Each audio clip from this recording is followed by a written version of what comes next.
তো এরপরে মাঠে গো ব্যাক স্লোগান উঠলো, কোচকে নিয়ে কতটা আশাবাদী? কোচকে নিয়ে আমরা একদম আশাবাদী নই, জিরো আশাবাদী। আমরা একেবারে আশাবাদী নই, আমরা মর্মাহত দুঃখিত। এই কোচকে নিয়ে আমরা মর্মাহত দুঃখিত।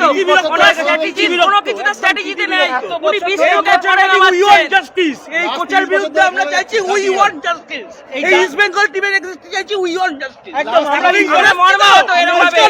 15 মিনিটে লাস্ট 15 মিনিটের খেলা কেন প্রথম থেকে খেলা হচ্ছে না? কেন মাঝি তালা লুটে টুর্নামেন্টে নামছে? আনোয়ারের মতো একটা বড় দামি প্লেয়ার ইস্ট বেঙ্গল এসে ভুল করেছে। আর তার থেকে আমরা ইস্ট বেঙ্গল ক্লাবের জাস্টিস চাইছি, ইস্ট বেঙ্গল টিমের জাস্টিস চাইছি। আমরা মর্মাহত।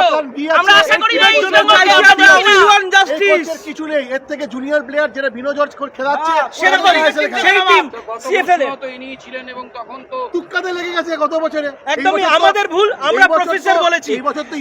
He does not deserve two be a professor.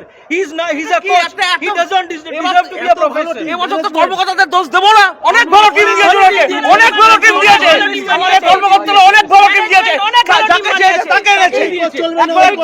এই কোচ চলবে, এই স্ট্র্যাটেজি হচ্ছে তিনটে পর পড়বে, যেখানে back go back Carlos go back যেখানে মোহামেডান আপনারা এখনো আইসিএল এসে একটা ম্যাচ জিতে গেল, একটা ড্র, আমরা এখন একটা জিততে পারলাম না। এই কোচটাই সঞ্জয় সেনের হাতে দিয়ে দিত। দৌড় কাকে বলে দেখিয়ে দেবে। হাবাস এই কোচ, সঞ্জয় সেন বা হাবাস এই কোচ।